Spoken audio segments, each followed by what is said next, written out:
Lamig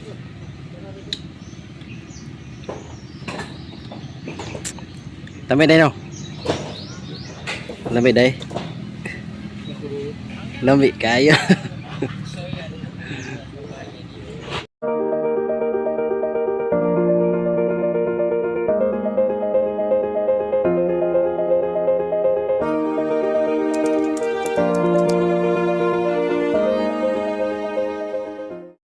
Ayan po mga kababayan, magandang araw ulit sa inyong lahat, magandang buhay po sa ating lahat. So first mission namin ngayon dito sa Davao, at ang unang pinuntahan namin mga kababayan is Sigiya, kasi nakikita namin sa vlog kasi ni Mang Ili na may parang bumalik Sigiya sa dati. So nandito kami ngayon, si Sir Pulan nandito, kaming tatlo lang po. Ni Madam Yola ang nandito po kasi nagbabakansyon si Mang Ili at ang kanyang pamilya sa Manila. So kami lang po muna yung mag-mimisyon ngayon. So nandito na kami mga kababayan sa lugar ni na Giya, at puntahan din namin yung pabahay sa Matanaw, sa Digos. So ito muna yung inuuna namin mga kababayan. So grabe ang init. Ang init ng panahon ngayon. Grabe, parang nasa nasa mataas na temperatura. Ang init natin ngayon, grabe. So puntahan na natin si Sir Pulon mga kababayan. Tara, let's go. Ayan, pupuntahan na namin si Giya mga kababayan. Mabuti at nabutan namin si Giya ngayon. Ay, grabe, sobrang init po dito. Yan, nasa baba na yung bahay nila Giya. Yan. Grabe, ang init. Ang init po. Grabe na, siguro nasa mga 40 mahigit degree Celsius itong init ngayon. Grabe. Sobrang tingnan nyo po yung mga kalangitan mga kababayan. No? Grabe, napakainit po talaga. Ito na yung ginagawang kalsada dito mga kababayan, which is National Road. Nung dati tinatambakan pa to, ngayon is tapos na silang magtambak. So kulang na lang nito is yung semento. At kung matapos na itong mga kababayan is wow, ang ganda na po. Kasi tingnan nyo naman dito dinaan sa kabundukan ang National Highway. So isang preparation to para hindi masyadong traffic doon sa downtown, kasi yung mga malalaking sasakyan soon is dito na dadaan mga kababayan. So grabe yung pagtambak dito, ang taas. Ayan, ginagawang tulayan doon yung pumunta tayo sa ilalim, tapos tinambakan ng napakakapal. So hindi pa sinimento kasi kailangan pang ma-intact or ma-press yung lupa mga kababayan para magiging para tsaka na simintuhin po mga kababayan. So yung tunnel is karugtong nito po, doon banda ang tunnel. So dito may mga dumadaan ng mga mga sasakyan. Grabe, napakainit. So pag ma-highway na to dito or masiminto ng mga kababayan is Tagos to papuntang Tagum doon, tapos galing dito naman sa may bandang Santa Cruz, sa may bandang Digos mga kababayan.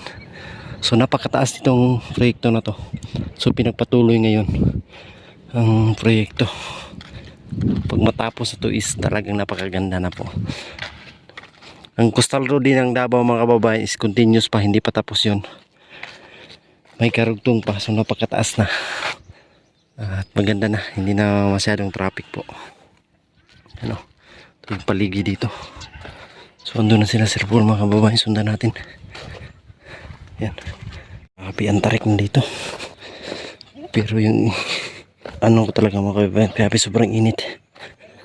Pababa ito papunta rito sa Ginagiya. Nilagyan nila ng hagdanan.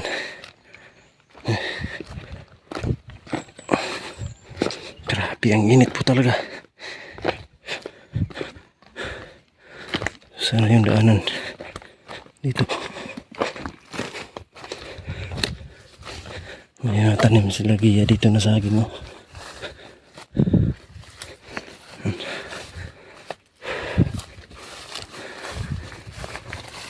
Kami gusto ko rin maging okay ka.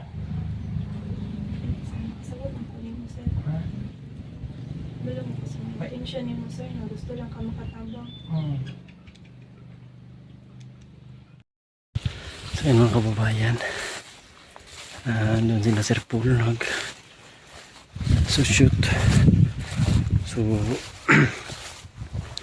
dito tayo, grabe ang init.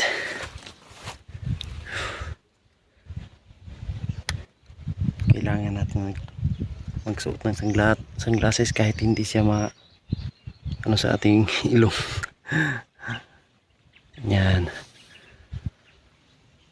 Sobrang init mga kababayan. So sa hindi pa aakyat sila Sir Police, kailangan natin paandarin muna yung sasakyan pare lalamig yung loob, kasi pag saka na paandarin pag alis na kayo, grabe sobrang init na mga kababayan. So mauna na tayo sa kanila at hayaan na natin sila doon mga kababayan. Dito tayo, aakyat na naman tayo. Grabe ang tuktok nito. Naalala ko yung pinuntahan namin doon sa Bato Cave sa Malaysia. Grabe yung tuktok. So, pandaran natin yung sasakyan para lalamig. Ang ganda na talaga dito mga kababayan sa ginagawang highway. Pagkatapos ito, grabe na yung daanan dito, napakaganda na po. So dire-diretso na papuntang Tagum. So kung mga magta-travel sa malayo, hindi na may hirapan. So ayan, dito na tayo sa sakyan. Grabe yung init dito sa loob.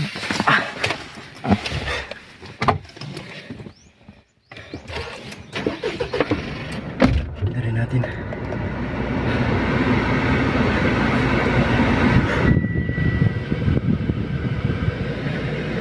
Bahay nila Giyaw, nasa baba ang babayan.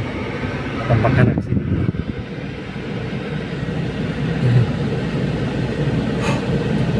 Nakahingal din pala. Ayun na nga mga kababayan, nakauwi na tayo galing misyon. At grabe ang init mga kababayan. Kanina, grabe. Sobrang init talaga. At kailangan talaga may dala-dalang tubig palagi na baon para hindi ma-dehydrate mga kababayan. So, ngayon ay ako lang mag-isa dito kasi wala si Ralph umuwi sa probinsya. At yung kaklase niya ay umuwi rin mga kababayan. Ano dito? Yung napakatahimik sa paligid. Ang gawin ko lang na lang ngayon is matulog ng maaga para bukas ay misyon na naman uli. Grabe yung nanakit yung katawan ko mga kababayan. Parang ito na siguro yung epekto ng biyahe namin. Ang mahabang biyahe galing sa ibang bansa. So ito na siguro yung epekto. Ngayon ko lang nararamdaman. So masakit yung likod ko. Tapos ang init-init ng pakiramdam ko, ang init ng katawan ko. Kaya bibili ako ng gamot maya-maya.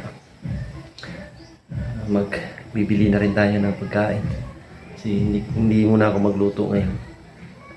Siguro prutas lang yung kainin natin. Tapos para balik kondisyon mga kababayan. At ayun na nga, napuntahan namin yung ginagawang bahay ng Key Sisters. Tingnan niyo po sa vlog ni Sir Paul mga kababayan, is malapit na po siyang matapos. Kunting tiis na lang, nasa mga 3 weeks na lang siguro. Yun yung estimate ng mga panday. Sina itereng kaibigan natin. Yun ang estimated nila na matapos. Kunting tiis na lang talaga mga kababayan. sabi nga ni Eder na kung kami daw ang dalawa ang gumawa nun is tapos na daw yun. Isang buwan lang yun, pero ano kasi, nagmamaniho tayo kay Sir Paul, mga kababayan. Hindi pwede tayo makatulong. So, sayang, hindi naman sa sayang, pero ayun na, maigi yung ganun kasi may kasamahan din siya. May iba ding kapag trabaho sa bahay. So, ayun lang. At pagkatapos namin doon sa pabahay, mga kababayan, is pinuntahan namin si Gia. So, makikita natin na may kaibahan talaga kay Gia, mga kababayan. So, pag-pray na lang natin yung na gagaling talaga siyang tuluyan. Kasi ayaw na pong magpa-doktor ni Gia, mga kababayan.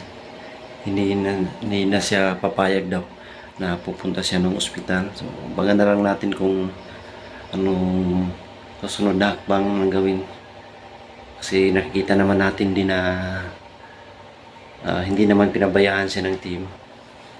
Kaso may problema lang talaga sa pamilya siguro, mga kababayan. Pag-pray na lang natin na gumaling na talaga si Gia po. Ayun lang mga kababayan, at abangan nyo ang aming mga lakad araw-araw. Bukas ay aalis din kami, magmimisyon uli. Hindi namin kasama si Mang Ili kasi nagbabakasyon sa Manila. Kasama yung pamilya niya. Andun sila ngayon. Ano ba itong nasa labi ko? Andun sila ngayon, mga kababayan. At kami lang po muna. Kaming tatlo ni Yula at saka ni Sir Paul. So, abangan nyo po ang mga kaganapan namin sa araw-araw, mga kababayan. Ang masugi natin tagapanood sa ating munting channel. Ayan. Thank you so much kay Tita PB Love. Maraming salamat sa iyong pagmamahal para sa team. Kay Ma'am Ibon, thank you. Shout out kay Ma'am Adele. Ayan, thank you so much. At kay Tita Carmencita Custodio, maraming salamat. At kay Ma'am Marlene, ayan, thank you so much po sa inyong suporta. Kay Tita Minda Blickinger, ayan, maraming salamat. At sa lahat ng sumuporta, mga kababayan, sa amin, sa team, ayan, kay Ma'am Nancy, na-meet namin nakita namin doon sa pinag-istihan naming hotel sa Makati. Ayan, nakilala niya ang team. Maraming salamat. Thank you so much. God bless us all. We love you. Bye-bye.